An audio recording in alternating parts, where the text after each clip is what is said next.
Mas queria te ouvir, Vera. Como é que é? O que você acha dessa história de falar sobre saúde mental? Como é que a gente não cai num lugar comum? Ou então que a gente não comece a falar um monte de coisa científica que não vai fazer sentido? O que você acha? Essa é uma ótima pergunta para o nosso primeiro dia. E a gente espera que para vocês seja muito nutritivo, muito saboroso, que a gente, ao conversar, possamos trazer informação de qualidade e de uma forma leve, porque não existe saúde sem saúde mental. E para que tenhamos saúde mental, talvez um dos segredos seja poder ter na vida pequenos momentos de prazer, como, por exemplo, falarmos sobre esse assunto que interessa com certeza a todas as pessoas, que faz parte da nossa vida e que nesse momento de pandemia nos chamou a atenção.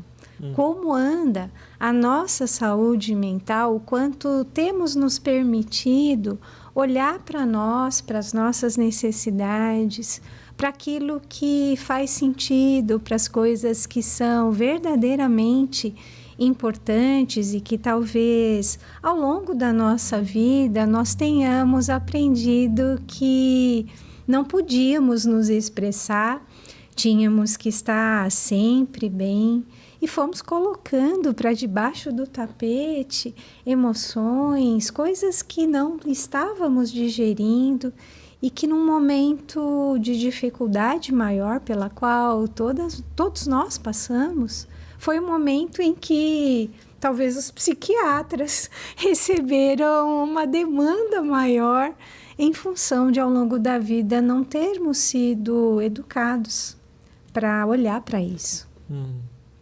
E você acha, Vera, que é uma coisa que é possível aprender? Lidar melhor com as emoções, desenvolver um bem-estar emocional?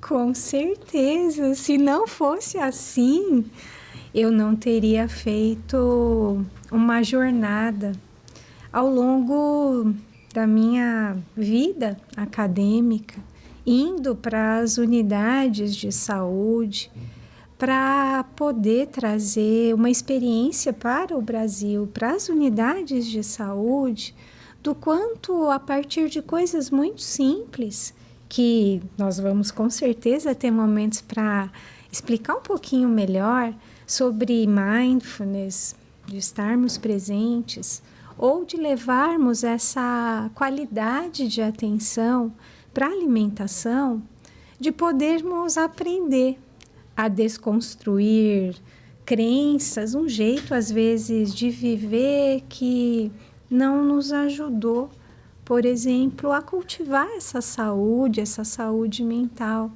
Existe sempre, momento a momento, ou como eu costumo dizer, a cada garfada, uma nova oportunidade da gente começar de forma diferente, de encarar as coisas de uma maneira mais leve, de não adoecermos e de também não sofrermos além do necessário. Faz muito sentido, Vera. E dá para pegar várias coisas que você disse aí, mas uma que me chamou muito a atenção, e na verdade já tem um tempo que você falou, é o negócio do corpo como uma ferramenta de processar as emoções. Porque isso, mais modernamente, a gente tem até evidência do campo da neurociência, né, de que isso é verdade. Tem até a hipótese de que as emoções sejam, digamos assim, um produto que surge das nossas vias internas de sensação, né, da sensação dos órgãos internos, né? E isso seria o resultado desse monte de informação interna que resultaria nas emoções. Né? E eu acho isso muito interessante, porque a linguagem já capta isso, né? Nossa, eu senti um aperto no peito, senti um frio na barriga, né? Que é o corpo, a emoção reverberando no corpo. Você falou 90 segundos, né? 90 segundos. Ou muito mais em vários aspectos, né? E eu tava lembrando agora, eu tava dirigindo, vindo para cá, e o celular conectado no carro, né? Aí aparece lá uma mensagenzinha de WhatsApp. E torna a vida mais eficiente. Então, os pacientes têm lá o WhatsApp, dão notícia, isso melhora o tratamento.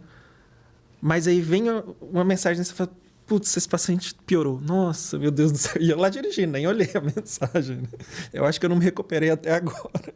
Tô doido para ir ver a mensagem, ver se tá tudo bem. Sim. Não foi 90 segundos, já tem mais ou menos 1 hora que eu tô com isso. E o aperto no peito, assim. Essas coisas do corpo, assim, e eu falo isso desse lugar de alguém que sempre foi muito orientada para o mental, né? Desde que eu comecei, na verdade, a estudar e a me dedicar a essas outras práticas, cada vez mais eu reverencio esse papel, ferramenta terapêutica do corpo, porque eu não conseguia sentir a sola dos pés direito, porque é muito mental, e eu percebo isso entre os pacientes. Quanto mais intelectualizada, quanto mais a pessoa estuda e lê, mais ela desconecta do corpo, ela fica só aqui. E aí a gente percebe a dificuldade, e é isso que a gente trabalha para resgatar, a íntero e a propriocepção, que é essa possibilidade de entender o que o corpo está querendo dizer. Então, eu tive assim algumas experiências bem marcantes nessa minha passagem, nessa minha pesquisa nas unidades, né? Quando fala, não, existe uma sabedoria interna do corpo. Como assim? Então, por exemplo, eu ia para periferia de São Paulo, muito distante. Chegava a dirigir. Mas conta então, o que é isso que você fazia lá? Então, nas unidades, né, de saúde, eu fui justamente fazer a minha pesquisa de pós-doutorado com mulheres em excesso de peso, para comparar, né? Foi um trabalho junto com a Secretaria Municipal de Saúde, para a gente poder comparar quem não fazia nada, quem, por exemplo, fazia mindfulness, que é esse treino de atenção, e quem fazia o mindful eating, que era o mindfulness aplicado à alimentação. Então, cada dia... E isso era aplicado em quem? Nas pacientes das unidades. Usuários de saúde do que sistema. frequentavam aquelas unidades. Isso. Tá. Aí, cada dia da semana, eu estava numa unidade diferente. Então, eu visitei 15 unidades e eu ficava em cada unidade 10 semanas. Então, toda terça, por exemplo, eu estava numa unidade X. Toda quarta na unidade Y. Uma dica para se tiver algum aluno de pós-graduação ouvindo a gente, não faça isso. Pega um repositório de dados aí que já está pronto. Pega uma base de dados pronta. Esse negócio de fazer pesquisa clínica de campo. 10 semanas em cada unidade. Meu Deus do céu, velho. Foi um trabalho gigantesco. É pedir para ir para o psiquiatra isso aí, hein? A vida, como o eletrocardiograma, ela não é linear. Ela é feita de altos e baixos. E é uma grande tendência nossa idealizar, criar expectativas. Então, à medida que a gente cria expectativa sobre algo, a gente sofre. Isso gera sofrimento. Então, uma das coisas que a gente procura cultivar é a abertura. Abertura para aquilo que surgir. E, ao mesmo tempo, pela falta de controle, né, de gerenciamento que nós temos sobre boa parte da nossa vida, né? Ou seja, nós queremos controlar, mas não temos esse poder. As coisas acontecem sem a nossa gerência. E aí, quando algo surge de uma forma muito distinta do que nós gostaríamos, do que era a nossa expectativa, a possibilidade de cultivar diante de um olhar consciente mais amplo, sem um envolvimento, uma super identificação com o que está acontecendo, a gente poder experimentar a aceitação radical, que é uma coisa que me chocou muito quando eu ouvi a primeira vez. Aceitação radical. Tem um livro até da Tara Brach que chama Aceitação Radical, da mesma forma que o próprio Jon Kabat-Zinn de Mindfulness ele fala. E aceitação que se confunde muito com resignação. Não são coisas idênticas. Diferente. Muito diferente. Eu ia fazer essa ponderação, porque é isso, né? No fundo, a nossa existência no mundo exige mudanças no mundo. Assim, o nosso corpo é feito para adequar o exterior ao que a gente precisa, né? Então, se você aceitar o suficiente, você vai ficar paradinho, né? Até uma ameba muda o ambiente para ela se nutrir, né? Então, tem esse lado, né? Então, me explica essa diferença de aceitação e resignação, Vera. É perfeito essa observação, porque as pessoas, ao ouvirem, né, a palavra aceitação, a primeira coisa que vem é isso. Então, eu vou me resignar. E aí, ao resignar, a imagem que me vem é de baixar a cabeça. Então, ok, é isso. Uhum. Mas a aceitação que a gente está trazendo como uma possibilidade de levarmos de maneira mais leve, né, aquilo que acontece, é uma atitude de coragem. É uma atitude ativa e não passiva, como resignação. Em que medida? Se eu consigo olhar, por exemplo, para a situação, avalio o contexto, os diferentes lados, me colocando como um observador mesmo, exercendo aqui o descentramento, a metacognição de me perceber diante desse soco, dessa rasteira que eu recebi da vida. Existe algo que eu possa fazer? Me cabe tomar uma ação, porque às vezes a não ação é uma ação diante do que eu estou vivendo. Aí gostei, velho. Não sei se eu já te falei isso, Vera. É uma coisa muito rara, assim, ou muito importante na vida se descobrir sua vocação, né? E eu descobri minha vocação alguns anos atrás, o que eu faço de melhor, posso passar horas fazendo. Eu sou espetacular em não fazer nada. Eu ficar paradinho lá em casa, mexendo numa coisinha, é o que eu faço de melhor. Sabe, Vera, eu fico preocupado porque a gente está falando de situações que já tem um tempo pra gente, que são situações que estão já mais sedimentadas.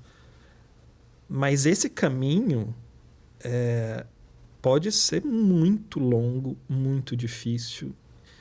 E eu acho que me colocar no lugar de alguém que está vivendo um momento agudamente, assim, eu estou no fundo do poço com isso, minha vida está transtornada. Talvez a pessoa olhe e fale assim, mas tudo bem, vocês aí que conseguem isso. Eu não consigo. E eu me senti assim, eu não consigo lidar com isso. Não tem em mim essa parte do cérebro que sabe lidar com isso, né? E aí imaginar mas todo mundo perde os pais, mas isso acontece. Ou então, uma coisa mais sutil de lidar, mas ela estava sofrendo muito. Dane-se que está sofrendo. Isso marca, assim, tanto que, por exemplo, né, você está falando, mas já aconteceu há um tempo, então é mais fácil. No caso, por exemplo, né, da minha mãe, 17 anos. Uhum. E eu quase chorei aqui da gente conversar, porque é algo muito forte. Não, é tantas coisas que isso mexe. Eu vou dizer até uma coisa. Todo mundo, a maior parte das pessoas sente isso, mas é uma gratidão enorme pela minha mãe, pelo papel que ela teve na minha vida, na família. E um outro obstáculo dessa aceitação é assim, putz, como se fosse uma traição a ela continuar, assim, né? Como é que eu vou... é ingratidão minha eu não ficar mal, assim, a vida inteira. Tem um lado meio que mexe comigo, assim, né? Talvez o ponto principal, assim, que, na minha cabeça, é que existe um caminho para essa história, e o caminho, e você estar sofrendo pra caramba durante esse caminho, não é sinal que você é fraco, que você não dá conta, que você não tem resiliência. Eu não sei nem... Eu não sei se eu gosto da palavra resiliência. Eu gosto de quem criou a palavra, agora me foge o nome do francês que cunhou essa palavra, que era criança na época da Segunda Guerra Mundial, e ele foi falando disso. Mas a palavra em si me gera muita culpa, assim. Não, enquanto eu estava lá sofrendo a morte da minha mãe, estou sofrendo ainda, não sou resiliente, eu sou um bosta. Uhum. E eu, psiquiatra, né? Nossa, anos de terapia pessoal, anos de estudo. E aí? Mas antes... Para sofrer essa dor... Antes do psiquiatra, existe o ser humano, existe o filho. E é nesse sentido que, por exemplo, tem sido um aprendizado, e olha que eu já fiz 5 protocolos diferentes da compaixão, que é algo também que tem uma interpretação difícil, às vezes, como a questão da aceitação. Então, diante de uma catástrofe, né, que é a gente perder uma pessoa tão assim querida que a gente gostaria de ter para sempre na nossa vida, talvez a primeira coisa seja a gente não querer fazer de conta que não está doendo tanto assim. Sim. Quando a gente pergunta muito, né, principalmente dentro do universo de mindfulness, aonde está a sua mente? Nós estamos querendo muito saber sobre os pensamentos. A nossa mente, ela é turista, viaja muito para o passado, para o futuro. Aonde ela costuma ficar menos tempo é justamente no presente. Então, nesse momento, estamos aqui, cérebro, corpo, neste lugar. Mas a mente pode ter ido para muitos lugares, mas nem sempre a gente percebe que ela foi embora, que ela se engajou. Literalmente, como a gente costuma ouvir, viajou na maionese. Não, sabe o que eu estou pensando? Que uma coisa é o exercício intelectual de pensar o que é a mente, e talvez esse é de onde eu estou partindo, e o que você está dizendo é assim, tudo bem, você pode fazer o exercício intelectual do que é a mente. E o exercício experiencial de experimentar a própria mente. Que esse é o convite que você está fazendo. Sim, porque é um exercício poder perceber a nossa mente. Nós pensamos muito, somos seres pensantes. E o dia inteiro nós somos bombardeados por diferentes pensamentos.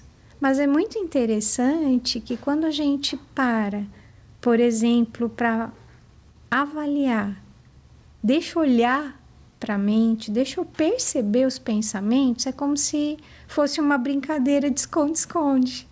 Por alguns segundos parece que não vem pensamento nenhum. Já passou por isso? Tipo assim, deixa eu pensar uma coisa agora, qualquer coisa. Dá um branco, né? Ou o igual contrário. no final de uma palestra, não sei se você já assistiu uma palestra que você adora, não sei o que, a pessoa fala, eu gosto muito que vocês façam perguntas, gente. Alguma pergunta? E aí eu queria muito ter a ideia de uma pergunta, não vem nada. Exato. Tava cheio de coisa na minha cabeça antes. Quando ele pediu para fazer uma pergunta... Exato, ou ao contrário disso. Eu poderia dizer assim, nesse momento, pode pensar em qualquer coisa que você quiser, com exceção de um elefante branco com lacinho cor-de-rosa na cabeça. Mas pode pensar qualquer coisa, só não elefante branco com lacinho cor-de-rosa. O que aconteceu? Sacanagem, velho. O que aconteceu? Eu não vou dizer que eu pensei no elefante branco com lacinho cor-de-rosa. Mas é algo que acontece, eu vou fazer diferente. Pense num limão bem azedo. Uhum. Algo mudou? O que vem, o que eu consigo sentir um pouco mais é na sensação na boca, né, do limão. Perfeito! Esse é um dado bem importante. Porque muitas vezes, né? Então, começamos aqui a falar... Você já tá levando essa conversa pra comida, hein? Mas é porque eu queria chamar a atenção, a gente começou, né, a falar de mente, estamos aqui no Mente Zen, mas para um olhar, para um pensamento mais ampliado. Então, fiz essa brincadeira do limão azedo e você mencionou a salivação, a sensação na boca só de pensar. Essa é uma informação bem importante, porque às vezes a gente separa, né, as coisas, né? Então, o que é a mente, o que são as emoções, o que são as sensações. Quando, na verdade, nós somos um conjunto de sistemas integrados. Então, a partir do que eu penso, eu posso desencadear uma emoção e uma sensação, por exemplo, corporal. Só de falar sobre isso. Sim. E eu acho que esse é um ponto fundamental sobre o que é a mente, a nossa experiência da mente, porque a mente, o jeito que eu enxergo, fazendo essa analogia com a computação, né, com o sistema de informação da computação, a mente é um sistema de processamento de informações. Então, quando a gente fala de um sistema, o que é um sistema? Um sistema, ele é alguma coisa que recebe informações, alguma coisa acontece dentro desse sistema com essa informação, vamos dizer assim, esse sistema processa essa informação de alguma forma, modifica essa informação, e esse sistema tem uma saída, que é um output, que é alguma, no nosso caso, um ser vivo, é algum tipo de comportamento ou ação nossa em relação ao ambiente, ou em relação àquela informação. Só que quais são essas informações que chegam no nosso sistema de processamento, que é a mente? Então, pode ser qualquer uma das informações do nosso sentido. E aí, já que a nossa mente está alocada no cérebro, elas chegam através das vias aferentes, ou vias que recebem informações chegando no cérebro. Essas vias podem ser dos nossos 5 sentidos. E aí, eu vou dizer a minha experiência com a minha mente é predominantemente verbal. É predominantemente, quando vem alguma coisa na minha cabeça, é predominantemente verbal em língua portuguesa. Então, é isso que povoa a minha mente, né? Mas pode ser visual, pode ser olfativa, pode ser gustativa, pode ser tátil. Isso dos sentidos tradicionais. Mas tem muitas outras informações aferentes que chegam no cérebro que talvez que a gente não tem tanta consciência assim. Então, você chamou a atenção para isso, para essa relação dessa informação aferente imaginada. Então, você me falou verbalmente, eu ouvi você falando do limão, meu cérebro processou e o output que veio foi um output gustativo. Então, olha que raios, né? O cérebro processa, tem os fios que chegam com informação no cérebro, processou, e a via de saída, nesse caso, foi uma via aqui nas glândulas salivares da minha boca, né? E nesse sentido, se a gente fosse pensar, por exemplo, uma criança, né? O adulto a gente ouve muitas vezes, né? Então, o hardware, né, já está muito cheio. Muitas informações chegando. Eu vou sobrecarregar, será, a mente? O que eu coloquei aqui, Verinha? Então, primeiro vamos começar com este recipiente, né? Então, aqui a gente tem o nosso cérebro. Então, ele falou lá do teste, né, da maçã. Agora a gente vai mostrar aqui algo que também vou pedir que vocês imaginem, que então este recipiente é o cérebro. Tá. A água, nós vamos colocar agora então a água dentro do cérebro. Peraí. E o que vai ser esta água no cérebro? Então, essa água... Eu coloco com suspense, eu posso jogar Pode tudo? colocar, pode despejar. Então, essa água... Essa água aqui, dentro do cérebro, é a nossa mente. Só que essa nossa mente, né, já que eu estou falando da nossa mente macaco, que às vezes nos atormenta tanto, porque são tantos pensamentos, é pensamento demais que surge, a gente vai ilustrar com esses potinhos de glitter. Então, vou deixar o doutor Elcio aqui escolher, ele vai colocar, e cada cor, né, de glitter aqui vai ser um tipo de pensamento. Então, pode ficar à vontade, aí vai contando pra gente. Peraí, eu vou colocar primeiro o glitter dourado, em homenagem à terceira camiseta do Galo, que esse ano é dourada. Então, vale a pena, a camiseta mais bonita desse ano no futebol mundial. Então, agora é o pensamento do Galo nessa mente. Essa mente está feliz, hein? Olha só. Estamos enxergando aqui o dourado. Então, é o pensamento do Galo. Mas não tem só o Galo nessa mente. Que mais que tem? Que mais que tem? Deixa eu pensar. Dizem que é importante o arquirrival, né? Então, eu vou colocar aqui o arquirrival, o azul, que é o Cruzeiro, né?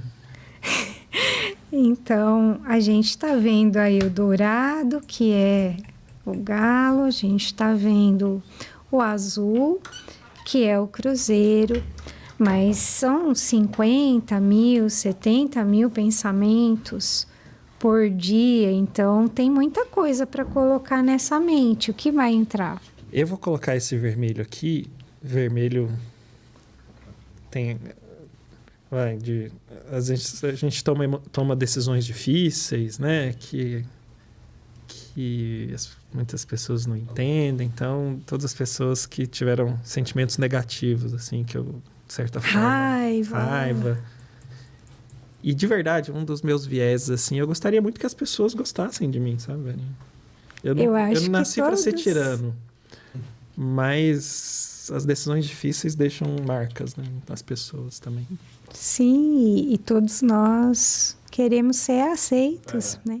Então, vamos ver. A gente tem aqui, com os pensamentos, a gente tem o Galo. Dá para ver um pouquinho do Cruzeiro azul. Ixi, tem que tampar esse Cruzeiro aí. Aí a gente tem aqui o vermelho, então, pensamentos de raiva, né? Das coisas que não... De frustração, De frustração. Do meu ponto, seria o medo de desagradar as pessoas e todas as pessoas cujas expectativas eu não atendi.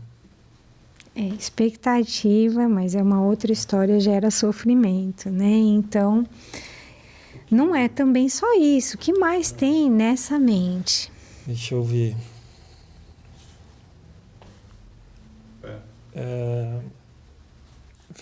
Tem a minha família. As coisas boas e também as obrigações que ela... Ônus e bônus. Ônus e bônus. Então, o pensamento família aqui prateado já está ficando difícil a gente identificar cada um dos pensamentos, né, que surgiram. A gente está vendo um pouquinho. Ficam os pensamentos aqui na minha mão, velho. E vai ficar um pouquinho mais. Aí a gente já não está conseguindo perceber muito cada um, mas tem mais pensamento para colocar nessa mente. Afinal de contas, são milhares. Esse aqui vão ser várias linhas de baixo que eu preciso aprender. E, na verdade, todas o que eu faço de lazer e de bem-estar. Então, o pensamento sobre lazer nesse roxinho, que praticamente encobriu os outros, mas e esse verde? Vai ser qual pensamento? Que é as contas. Então... São os boletos. Muito dólar, muito dólar. O pensamento, então... Vixe, Maria. As contas... Você sabe que... Só um parêntese aqui dessas contas. Você sabe que até pouco tempo atrás a minha família era eu e a Grati, né? Aí veio o fofinho do Heitor. E aí meu filho do primeiro casamento veio morar comigo, meu pai, sabe? Eu brinco que meu pai é meu filho do primeiro casamento. E aí a casinha que a gente morava, apartamentinho, né, não comportava toda essa turma. Então isso resultou em uma enorme conta na casa nova. Ai. Muito bem.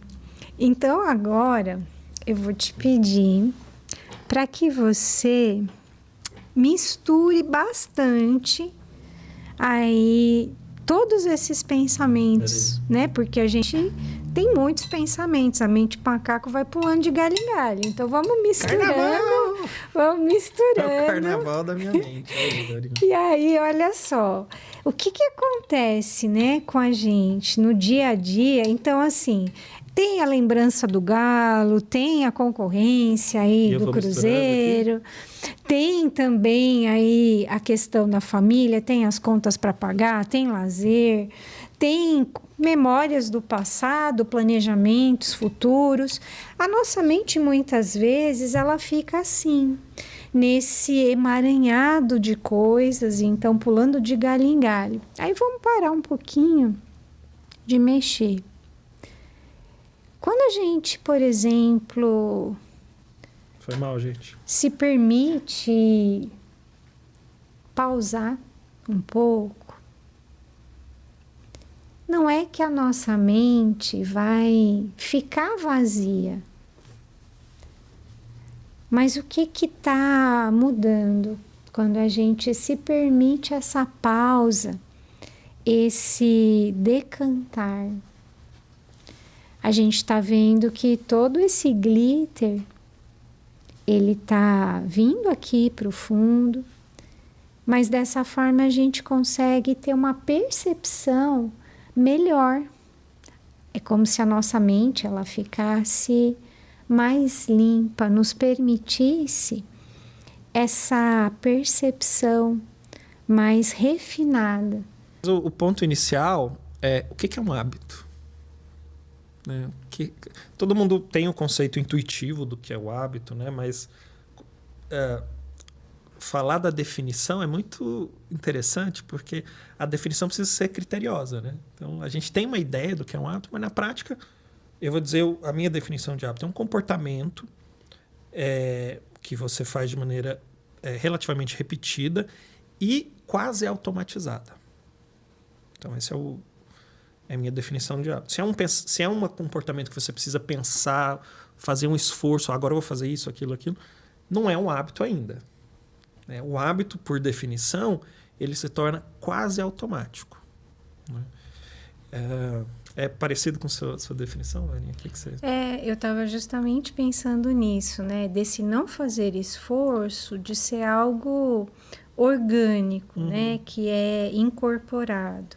Por outro lado, também o que me vem é que à medida que é algo que vai se repetindo, aumenta a possibilidade de que ele se torne um comportamento automático, pelo número de repetições. Exato. Aí eu vou sempre puxar para o meu lado, né? Porque comer, nós, em geral, temos o hábito de nos alimentarmos diariamente, algumas vezes ao dia. Algumas pessoas 2, outras 3, 4, 5. E pela minha experiência, via de regra, a alimentação acaba sendo um comportamento muito automático. Uhum. Que a pessoa não traz tanta consciência. É como se fosse mais uma tarefa para cumprir no dia, que entra lá no hall de atividades que eu tenho que fazer. Então, agora eu tenho que almoçar, agora eu tenho que jantar. Então, é um hábito que se automatizou, porque também com tantas demandas, à medida que eu estou ali comendo e eu automatizei esse meu hábito, eu vou ocupar este tempo, que é escasso para tantas coisas que eu quero fazer, para realizar outras atividades concomitantemente. Uhum. E eu acho que você está dando um exemplo assim de um hábito, de uma situação em que o hábito pode produzir ciladas, né? Então, se você se alimentar, o seu comportamento alimentar ficou automatizado, você não está refletindo sobre aquilo, tem a chance de você ter construído hábitos que não são os melhores para você. Pode ser que você tenha construído hábitos maravilhosos, né? Mas eu acho muito difícil com a bombardeio de publicidade, de informações, que a gente tenha formado hábitos baseados inteiramente nas nossas escolhas pessoais e nas melhores escolhas, né? Sim, com certeza. Estou aqui pensando, né? Além de comer, por exemplo, tomar banho. Quantos de nós esse não é um comportamento também automático? Sim, mas aí o meu ponto é assim, um hábito é ruim, é bom ou ruim? Depende. E, em tese, hábito é bom. Hábito é bom. A possibilidade de nós formarmos hábitos no nosso comportamento, isso é uma coisa ótima. E vou dizer por quê. Tem tanta coisa para a gente dar conta na vida o tempo inteiro, seja do ponto de vista prático, seja do ponto de vista mental.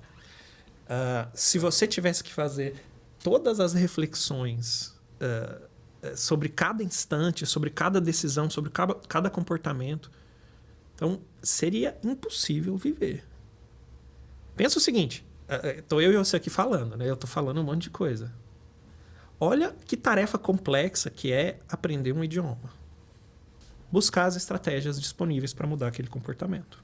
Então, tem alguns comportamentos que são muito pessoais, talvez não tenha uma literatura científica a respeito, você não vai poder encontrar.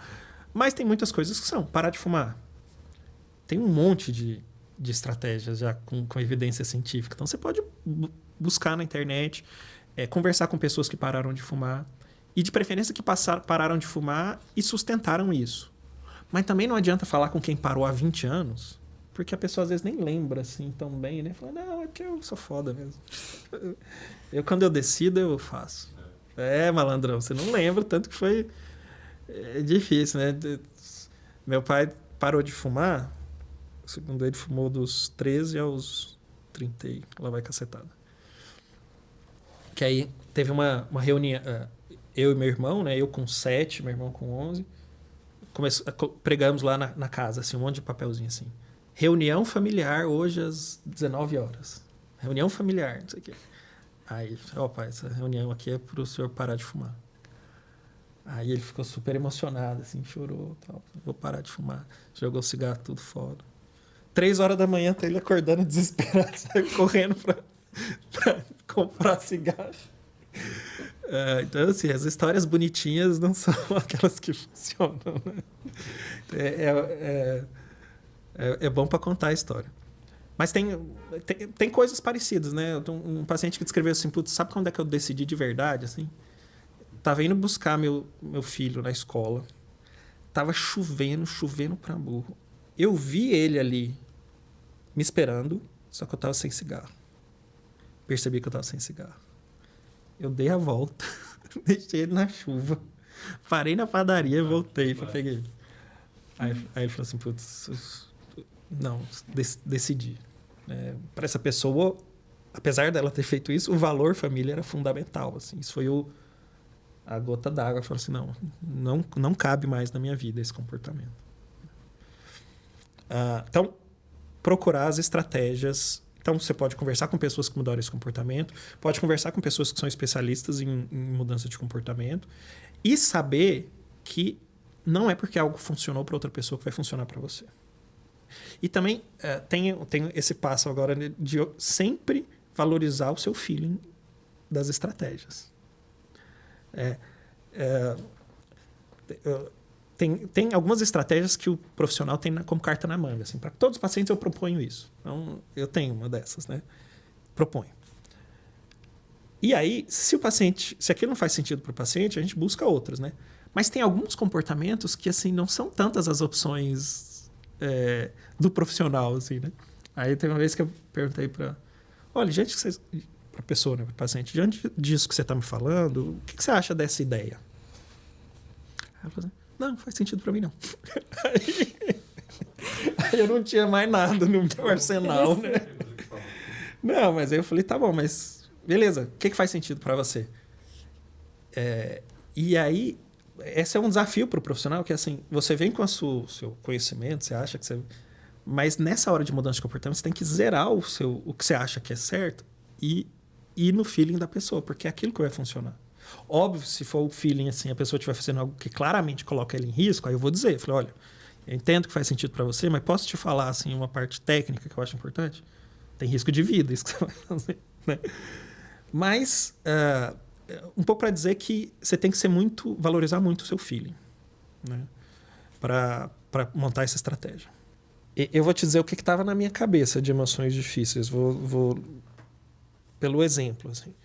Então, pensei em coisas do tipo culpa, inveja, ciúme, vergonha, que mais? Medo. Então, são emoções... De certa forma, intuitivamente, quando a gente vive uma emoção, né, a gente percebe uma valência nela, né? Se é alguma coisa positiva, que legal, tal, uma coisa que mexe no corpo até, né? Mexe no corpo, que dá um mal-estar, que aperta, que paralisa, ou então que faz a gente sair, fugir, né? Então, foi assim que eu classifiquei, pelo exemplo e com o efeito que produz na gente, uma vontade, sei lá, de não estar mais ali. Vontade de colocar o avestruz, colocar a cabeça embaixo do buraco e sumir. Então, pelo que eu estou te ouvindo, essa emoção difícil seria algo que eu não quero entrar em contato. Algo que, se eu pudesse, então, eu fugiria. Isso. Acho que sim.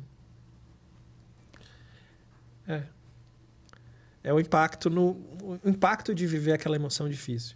E aí, talvez, o ponto inicial para mim é assim, tudo bem sentir as emoções difíceis.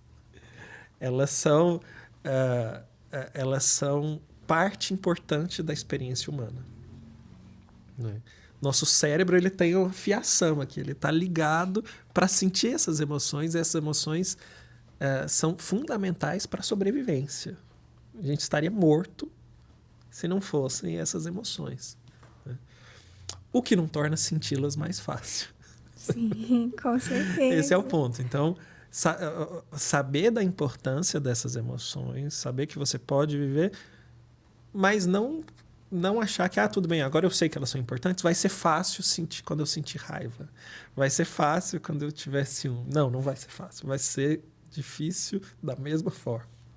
Sim, e acho que talvez a gente tenha uma questão até anterior, né? É a nossa classificação, né? Se a gente for ampliar, talvez, esse olhar, emoção é uma emoção. Boa ou ruim é uma classificação que eu vou trazer. Então, às vezes, algo que eu considero como ruim pode não ser tão ruim assim, sempre existem as duas faces.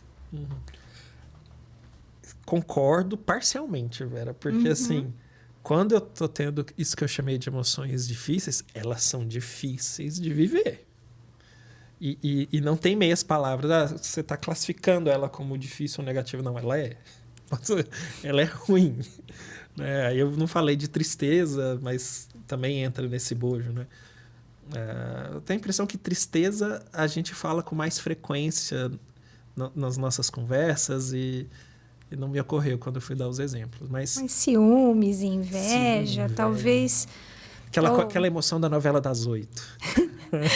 Eu tô aqui pensando se ela acaba não surgindo muito pela própria questão de ter uma expectativa de como as coisas vão acontecer, e a partir do momento em que ela se distancia do que eu tinha imaginado, do cenário que eu tinha aí visualizado, então isso me gera essa emoção difícil. A expectativa me gera um sofrimento diante disso, não?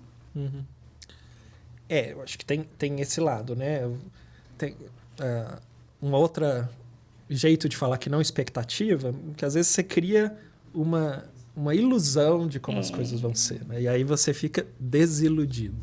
Exatamente, exatamente. Ao mesmo tempo, é impossível viver sem expectativa. A gente raciocina indutivamente, né?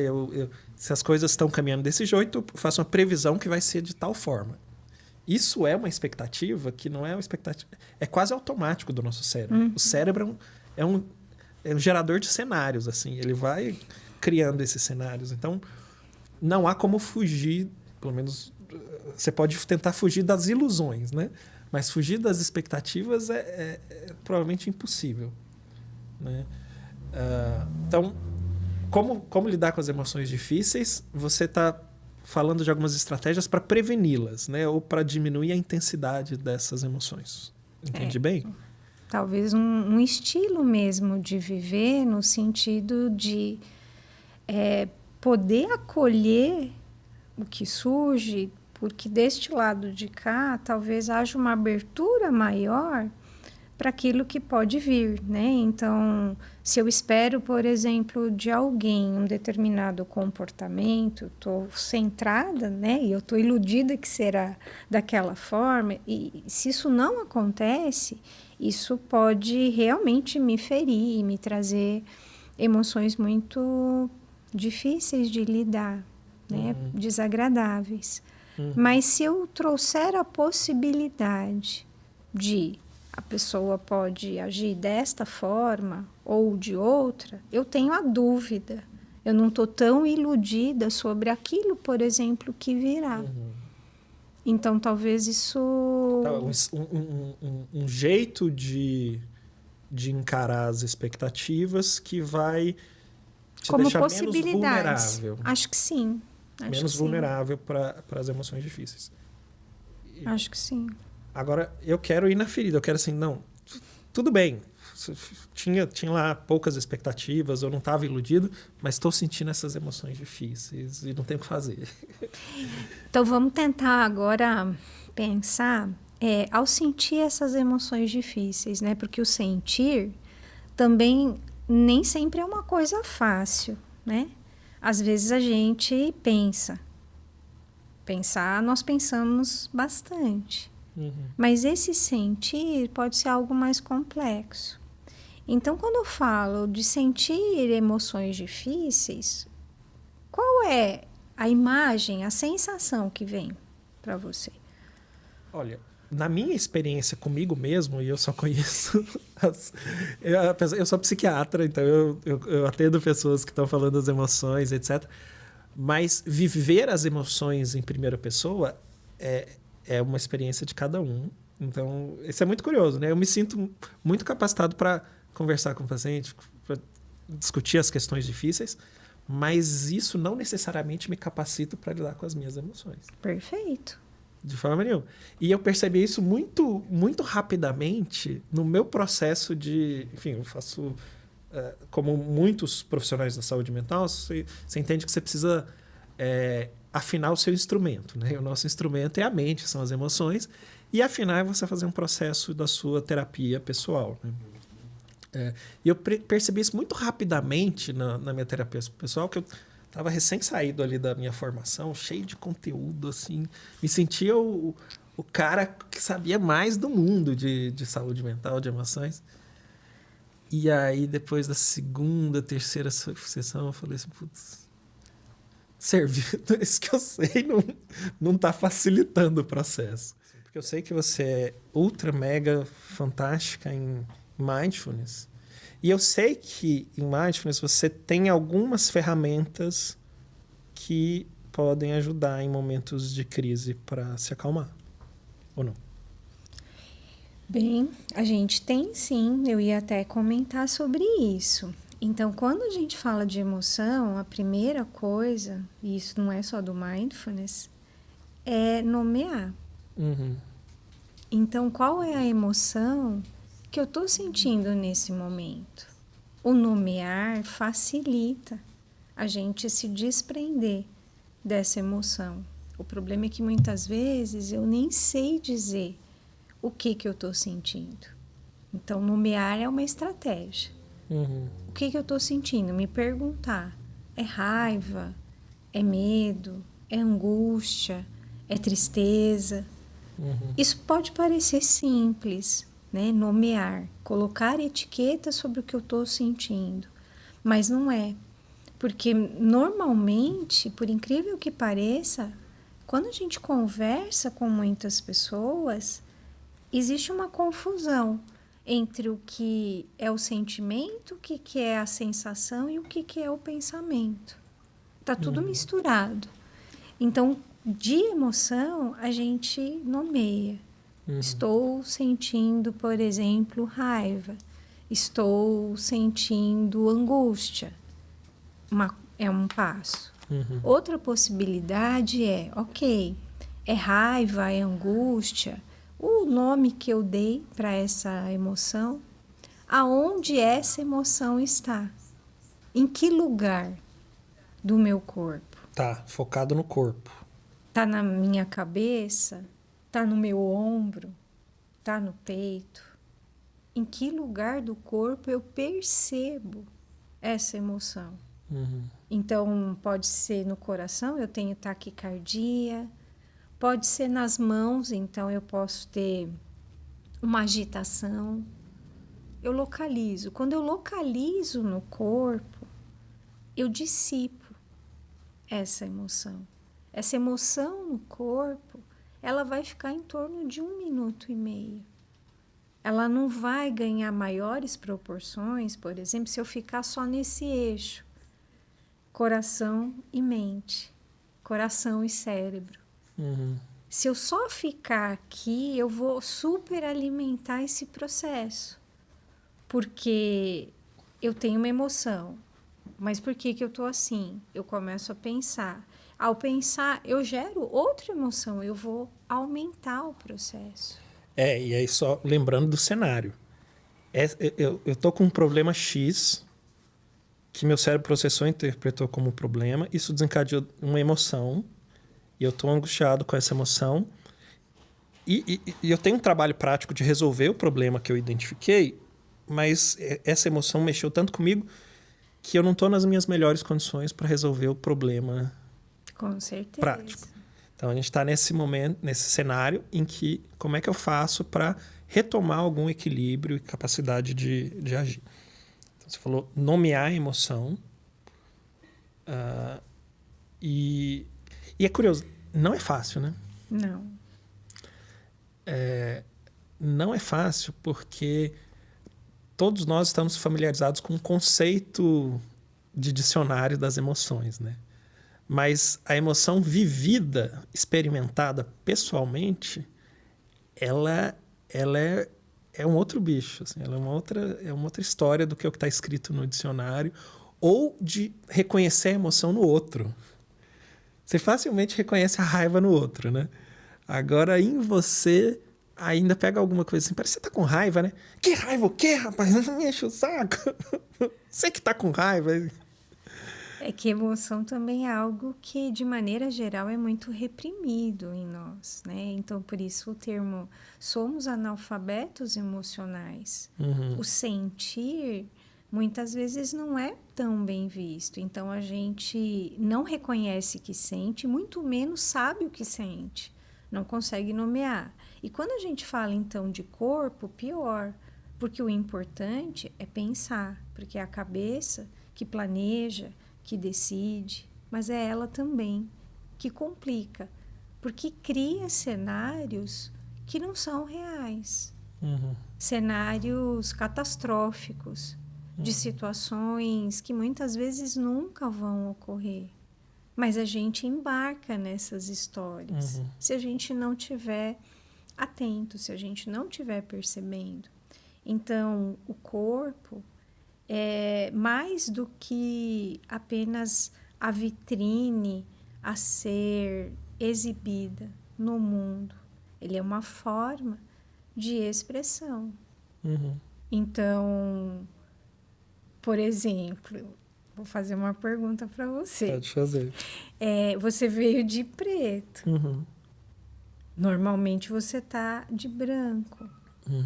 Será que o seu clima interno hoje influenciou a sua escolha? Que te fez hoje estar assim mais pragmático, querendo respostas tão simples, imediatas e curtas para coisas que podem ser tão complexas?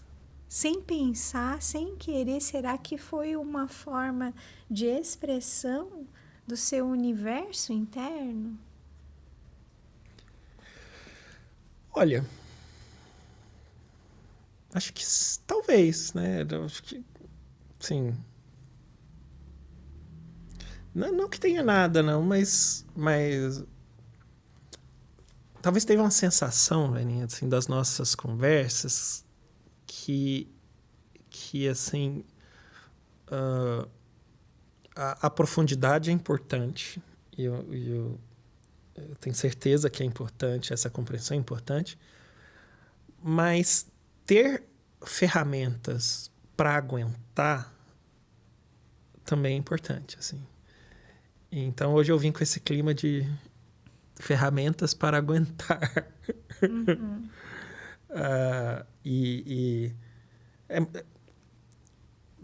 As nossas conversas profundas mexem com a gente, né? Sim. Mexem com quem está aqui no estúdio. E as pessoas que estão vendo em casa, no celular, elas também dão esse retorno para a gente. Isso é super importante, mobilizar essas coisas. Mas, boa parte do tempo, você ter alguma estratégia que te ajuda a se sentir melhor, ainda que seja temporariamente, e ainda que seja quase artificial, pode ser útil. Sim. Então é um pouco isso. Não é uma paliativo. Não é uma oposição entre uma conversa profunda e uma solução, que não é uma solução, esse enfrentamento parcial das coisas, né? Assim, putz, peraí, deixa eu me recuperar, né? E esse recuperar de cada um é particular também, né? Sim. O que funciona para um não necessariamente vai funcionar para o outro. Então, do que eu te contei até agora, além do aprendizado teórico, são coisas que eu percebo que me ajudam. Então, poder nomear. O que eu estou sentindo é isso. E até estou pensando, talvez até com um olhar quase preconceituoso assim, com as emoções, que é assim, pode ter alguém que fala assim, mas esse negócio de reconhecer e nomear as emoções, isso não é frescura, não é fragilidade. E aí, hoje eu estou vestido de preto, de pessoas práticas, né? Então, sou quase um CEO, CFO, CDRO. Mas no fundo, se você quiser ser bem prático, beleza, são ferramentas. Você pode achar frágil, pode achar besta, mas as emoções e o corpo são ferramentas profundas de transformação do estado mental, do nível de energia, da capacidade produtiva. Então, você, CMO, CFO, CWO, que precisa de um altíssimo desempenho e não sabe que é um analfabeto emocional, mas não todos, mas alguns são,